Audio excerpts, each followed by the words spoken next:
Today's creative world is film. Today's guest is a 27-year-old filmmaker based in New York. His professional career started in 2015 at the age of 20 as a production assistant on 2016's Shin Godzilla movie, directed by Hideaki Anno and Shin Higuchi. Since then, he has been widely known amongst Godzilla fans, and he himself is a lifelong Godzilla fan. He is also a founder and the leader of the Resistance Pictures team.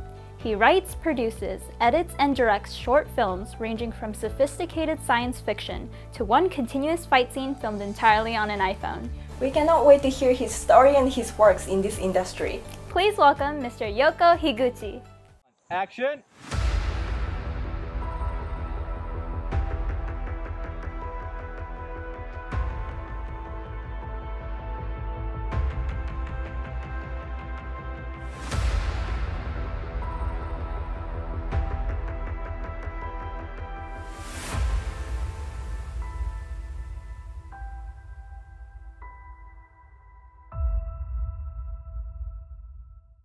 Hello, Mr. Yoko Higuchi. Thank you so much for joining us today. It's so nice to meet you. It's nice to meet you too. Thank you so much for having me today. Of course. Thank you. So first question, could you start with a brief introduction of yourself? Of course, my name is Yoko Higuchi. I'm a filmmaker in New York City. I have been doing filmmaking for quite some time now. We are mostly independent filmmakers who are creating our own films with our own money, and we formed a production crew called Resistance Pictures, and we have been trying to make as many films as we can, and also now focusing on post-production work on 2 feature films that we shot to be ready for festival releases coming up in the near future. And what prompted you to start working as a filmmaker in the first place? Were you influenced by someone in particular?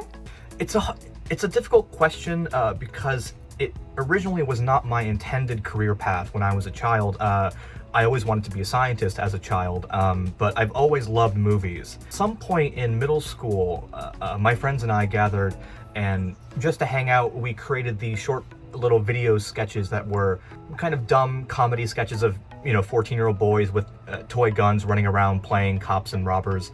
But that sort of gradually became a more serious passion and not just a plaything for us.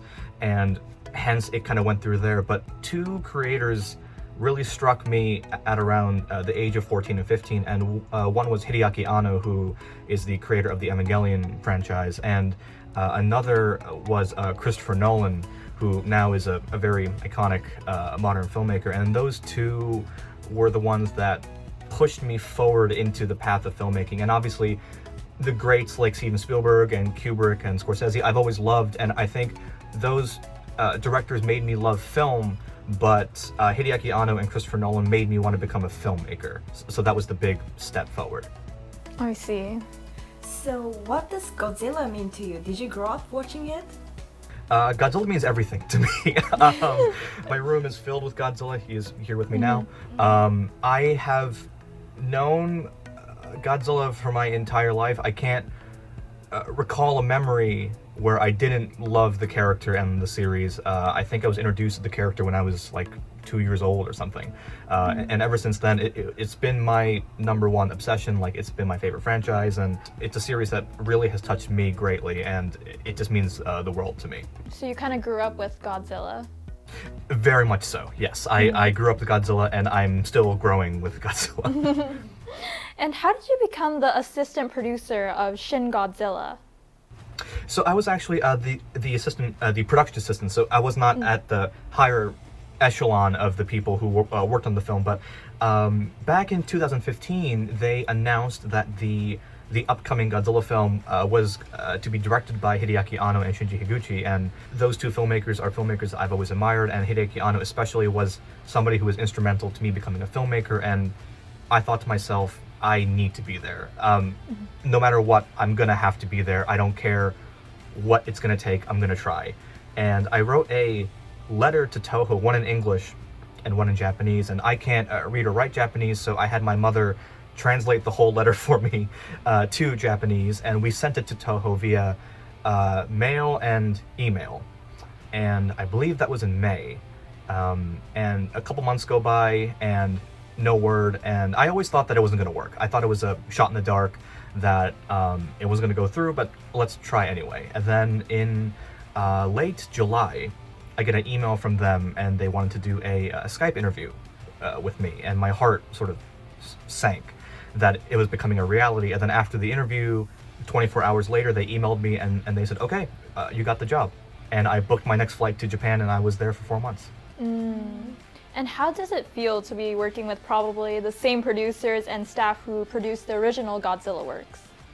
It really was just a breakthrough experience in my life, and I met a lot of great people who worked on so many of the classic Godzilla movies and some of the newer ones, and obviously Hideaki Anno and Shin Higuchi, who have been so instrumental to tokusatsu filmmaking and Japanese media in the post-90s stage of anime and film. So that was such a big learning experience, and I think as a fan too, it was such an honor to be there amongst these guys and to converse with them and to share the love and to learn so much about the filmmaking process with them. And then as a filmmaker, I learned so much about the filmmaking process and the tokusatsu style of filmmaking and the kind of effort and passion that goes into these films. And I think that experience working on that film made me love these movies even more and made me appreciate how they were made and why they were made to a much deeper level than I previously had. I see.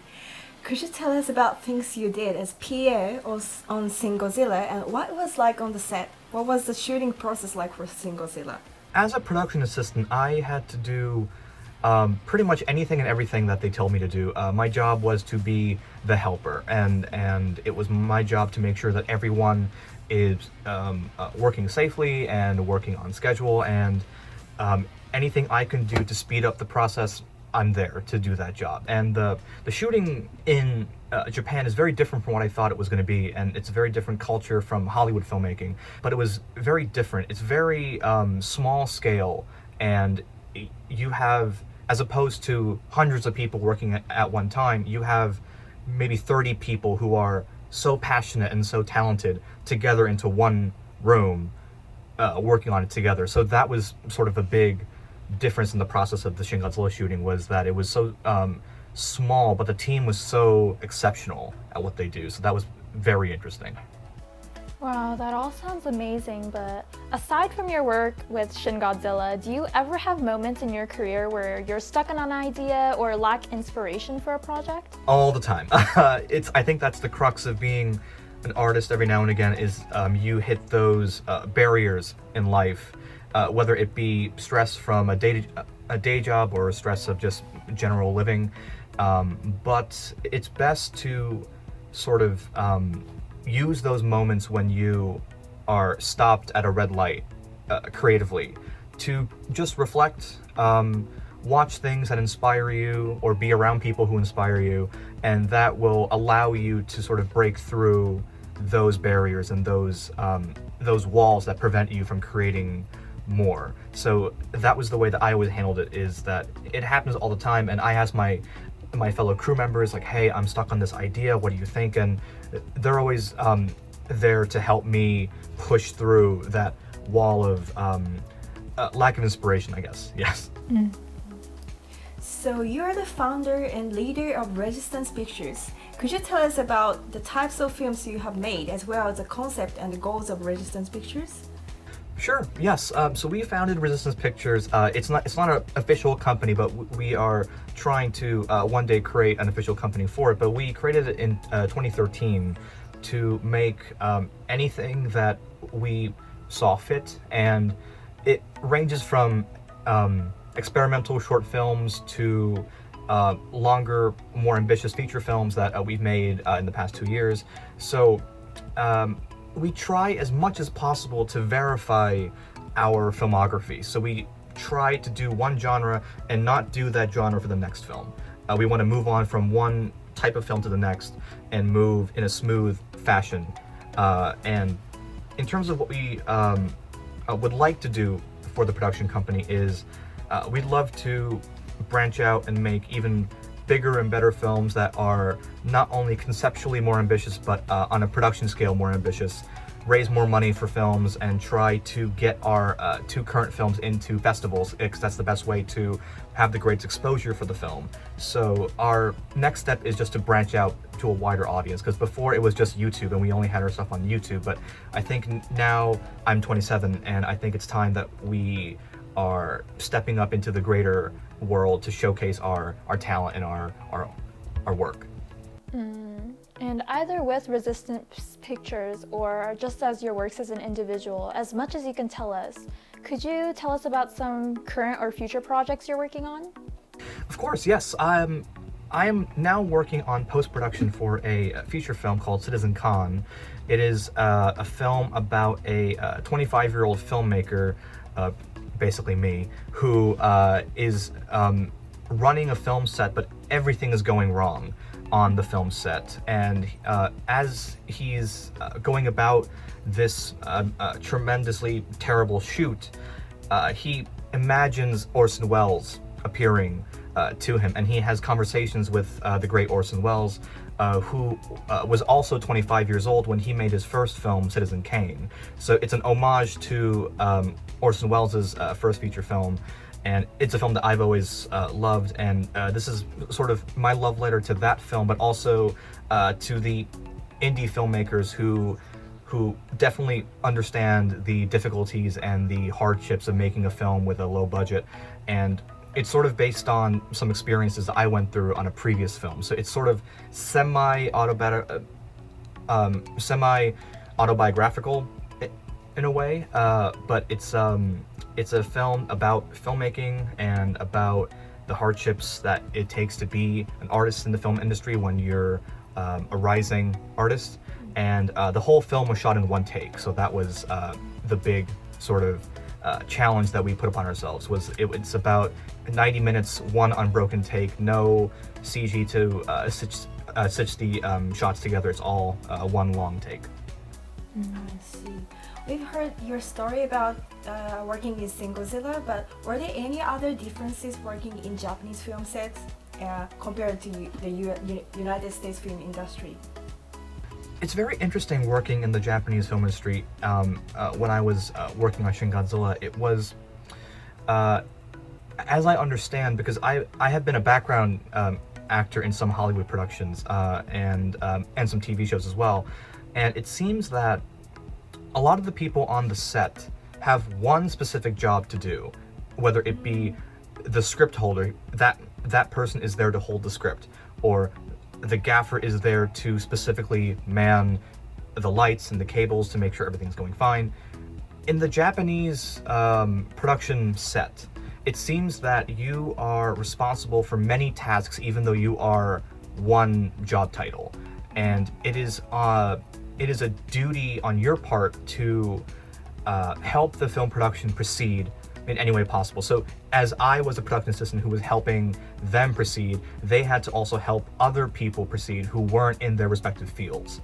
So that was quite interesting to see that, and that was a preconceived notion that I brought onto the Shin Godzilla set, where I thought I was only going to be doing a certain amount of production work on the set, but in actuality it was pretty much anything.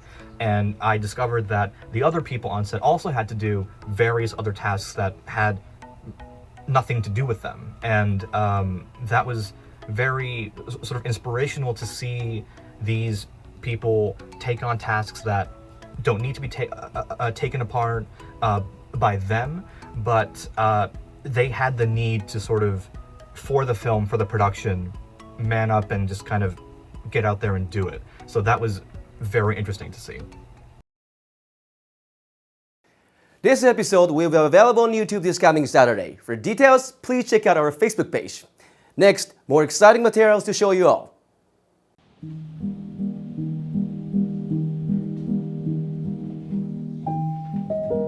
家にあって安心。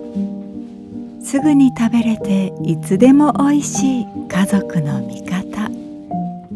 昔も今もこれからも食卓を支える安心の味であり続けたい。白菊のさぬきやうどん。CW チャレンジ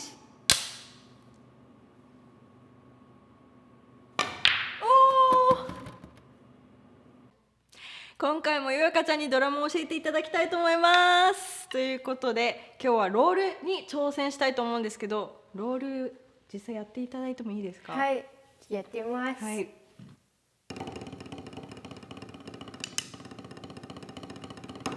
おー、すごい。なるほど。こんな感じです。ちょっとゆっくりその初心者向けにどんな感じになってるんですかね？そうですね。ちょっと待ってくださいね。右2回、左2回と左右2回ずつやったら、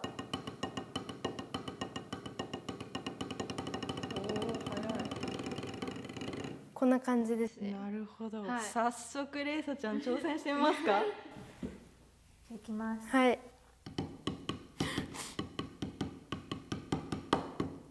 難しいですね。はい、なんかもう少しだけこうどっちも2回できるとこう慣れてくると結構早くできてくるので、でもその最初のところはできてるので、そういう感じで早くやっていくとロールができるっていう感じです。はい、練習しておきます。じゃあはるかさん。右2回、左2回。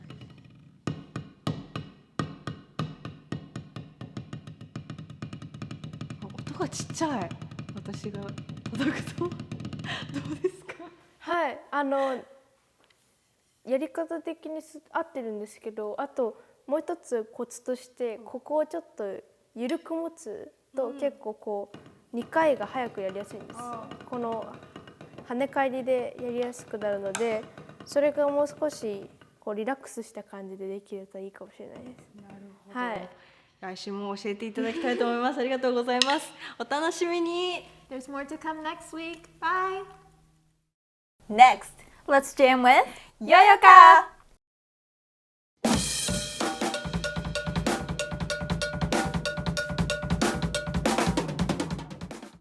Hello, this is Yoyoka. Here is my video. Enjoy!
Thank you for watching. See you next time. Next, Godzilla alert!